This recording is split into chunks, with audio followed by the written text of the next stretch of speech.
अस्सलाम वालेकुम, कैसे हैं आप सब लोग? ठीक हैं। Welcome to meet Zeeshan UK. सबसे पहले हमारे इस चैनल को सब्सक्राइब कर लें। आज हम बात करने जा रहे हैं कि जनवरी इनटेक के हवाले से क्या रेशो चल रही है वीज़ाज़ की और कितने दिनों के बाद जो हैं वो स्टूडेंट्स के डिसीजंस के आंसर्स आ रहे हैं और कितना टाइम यूकेवीआई ले रहा है, और एनएसएफ मेल्स और प्रोसेसिंग मेल्स और सर्वे मेल्स किन किन स्टूडेंट्स को आ रही हैं, और जिन स्टूडेंट्स को सर्वे मेल आई है उनके क्या चांसेस हैं वीज़ा आने के। तो ये सारी की सारी चीज़ों को आज की हम इस वीडियो के अंदर डिस्कस करने जा रहे हैं। सो सबसे पहले हमारे चैनल को सब्सक्राइब कर लें and let's start our video. सबसे पहली बात तो ये कि अगर आप लोगों ने अपनी बायो करवाई और आपको बायो के दिन एक मेल आया कि जो आपका वीज़ा है वो प्रोसेसिंग के लिए भेज दिया गया है, और आपको एक डिस्पैच मेल आ गया। अब डिस्पैच मेल जब भी आपको आएगा तो उसके अगर 2 या 4 दिन के बाद आपको एक प्रोसेसिंग का मेल आता है और उसके बाद एक सर्वे मेल आता है। तो अब आप समझ जाएं कि अब आपका जो वीज़ा है वो आने वाला है और आपका जो वीज़ा है वो स्टैंडर्ड टाइम के अंदर आ जाएगा, क्योंकि हमने इस इनटेक जनवरी के अंदर बहुत सारे स्टूडेंट्स का एनालिसिस किया है। तो उससे हमने ये चीज़ देखी है, इस चीज़ को हमने ऑब्ज़र्व किया है कि जिन स्टूडेंट्स को सर्वे का मेल आया एंड देन जिन स्टूडेंट्स को प्रोसेसिंग का मेल आया, उनके जो वीज़ाज़ हैं वो फ़ौरन से आगे। अब समटाइम्स स्टूडेंट्स को प्रोसेसिंग का मेल आया और उसके 2 या 4 दिन के बाद उनको सर्वे का मेल आया। तो सर्वे मेल आने के मोस्टली हमने देखा है 5 दिन के बाद, 4 दिन के बाद, 5 दिन के बाद स्टूडेंट्स को उनके वीज़ाज़ जो हैं वो रिसीव हो गए हैं। इस जनवरी इनटेक की अगर हम स्पेसिफ़िकली बात करें तो सबसे पहले हुआ यूँ कि जिन स्टूडेंट्स ने 20 नवंबर से पहले अपने वीज़ाज़ फ़ाइल किए जनवरी 2025 के लिए, तो उनके जो वीज़ाज़ थे वो 4 से 5 दिन के अंदर आ गए। और हमने देखा कि उन स्टूडेंट्स को एम्बेसी ने किसी तरह का इंटरव्यू कॉल नहीं किया। लेकिन जैसे ही 22-23 के बाद जिन बच्चों ने अप्लाई किया, मोस्टली हम बात कर रहे हैं 80% बच्चों को अगर हम देखें तो उनका जो केस है वो 8 से 9 वर्किंग डेज़ के अंदर कंप्लीट हुआ।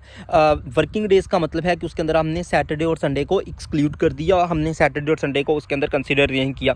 तो जिन स्टूडेंट्स ने ऑलमोस्ट 22 नवंबर के बाद अप्लाई किया था, तो उन स्टूडेंट्स का 80% के साथ ये हुआ कि उन स्टूडेंट्स को 8 से 9 वर्किंग डेज़ के अंदर उनके वीज़ाज़ रिसीव हो गए। यूकेवीआई का डिसीजन सक्सेसफुल का रिसीव हुआ और उसके अंदर 80% बच्चों को इंटरव्यू की कॉल नहीं आई, और इनफैक्ट इन बच्चों को प्रोसेसिंग का मेल भी आया और सर्वे मेल भी आया एंड देन उनका भी वीज़ा आ गया।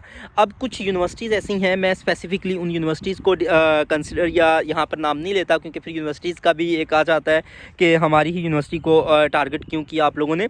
तो कुछ यूनिवर्सिटीज़ ऐसी हैं जिनकी इंटरव्यू की जो रेशो है वो बहुत ज़्यादा होती है, और उनके चांसेस होते हैं कि उस यूनिवर्सिटी के जो बच्चे का इंटरव्यू है वो डेफिनेटली आना होता है। तो उन बच्चों का 20% ऐसे बच्चे हैं जिनको के मेल आ गया कि अब एम्बेसी जो है वो उनका इंटरव्यू करेगी, और उसमें भी हम देख रहे हैं कि काफ़ी सारे बच्चे जो कि इंटरव्यू में सक्सेसफुल हो रहे हैं, उनके वीज़ाज़ जो हैं वो अभी लग रहे हैं, और कुछ बच्चों के इंटरव्यू जो हैं वो आने वाले दिनों के अंदर यूकेवीआई लेगी। एक मैक्सिमम अप्रोच के अंदर अगर देखा जाए तो इस जनवरी इनटेक 2025 के अंदर यूके जो है वो धड़ाधड़ वीज़े दे रहा है और किसी किस्म की कोई कम्प्लेक्सिटी देखने को नहीं मिल रही है। उसकी वजह ये है कि जो प्रॉपर बच्चे इस दफ़ा प्रॉपर प्लानिंग और प्रॉपर तैयारी के साथ जा रहे हैं। बच्चों ने जो अपने डॉक्यूमेंट्स हैं वो अच्छे से अपलोड किए हैं, गैप को कवर किया हुआ है। तो ये सारी चीज़ें जो कि पिछली सितंबर इनटेक के अंदर कंसल्टेंट्स ने भी फेस किए डिलेज़ को और स्टूडेंट्स ने भी फेस किए, तो इसलिए इन सारी चीज़ों से इस दफ़ा बचते हुए काफ़ी सारे बच्चों ने अक्टूबर के अंदर भी वीज़ाज़ फाइल कर दिए थे और उनके आंसर्स आ गए थे।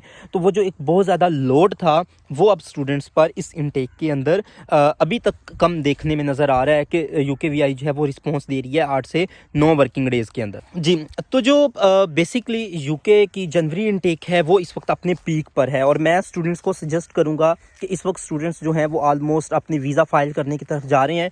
तो जनाब आप लोग कोशिश करें कि आप लोग 20 दिसंबर से पहले अपने वीज़ा जो हैं वो फाइल कर दें, क्योंकि उसके बाद क्रिसमस की कुछ छुट्टियां आएंगी और कुछ छुट्टियां आएंगी न्यू ईयर की, और उसके अलावा भी 2-4 छुट्टियां हैं बेसिकली 25 को, 26 को और एक यकम को और 2 को, इस तरह से 4 से 5 छुट्टियां आ रही हैं।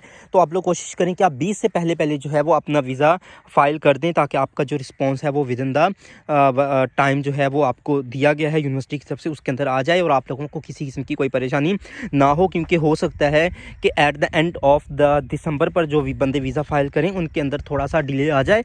अभी तक तो खैर ऐसा कोई डिले नहीं आया है। स्टूडेंट्स जो हैं वो मैक्सिमम एक अच्छे टाइम के अंदर अपने जो वीज़ाज़ हैं उनको रिसीव कर रहे हैं। 8 से 9 दिन स्टैंडर्ड्स के अंदर आ रहे हैं और प्रायोरिटी पर भी 4 से 5 दिन आ रहे हैं।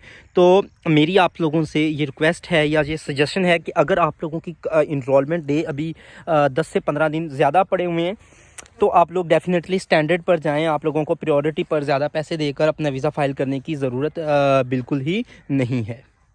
जनवरी इनटेक तो अपने इख्तिताम की तरफ बढ़ रही है। अगर इसके अलावा आपको और किसी चीज़ की इन्फॉर्मेशन चाहिए, आप वो स्टूडेंट हैं जो कि मई इनटेक के लिए प्रिपरेशन कर रहे हैं या आप यूके आ चुके हैं और आना चाह रहे हैं, यहाँ पर आने के बाद आपको किन मसाइल्स का सामना हो सकता है, या आप पाकिस्तान के अंदर हैं तो क्या क्या चीज़ें हैं, इस स्टडी प्रोसेस का टोटल टाइम ड्यूरेशन कितना है और क्या कॉस्ट लगती है, इन सारी चीज़ों की वीडियोस हमारे इस चैनल पर मौजूद हैं। सो सबसे पहले आप हमारे चैनल को सब्सक्राइब कर लें और अगर आपको ये वीडियो अच्छी लगी हो तो बेल आइकन को प्रेस लाजमन कीजिएगा। और डेफिनेटली हमारी वीडियोस को सपोर्ट करने के लिए आप सब लोगों का बहुत बहुत शुक्रिया। Thank you so much. Take care.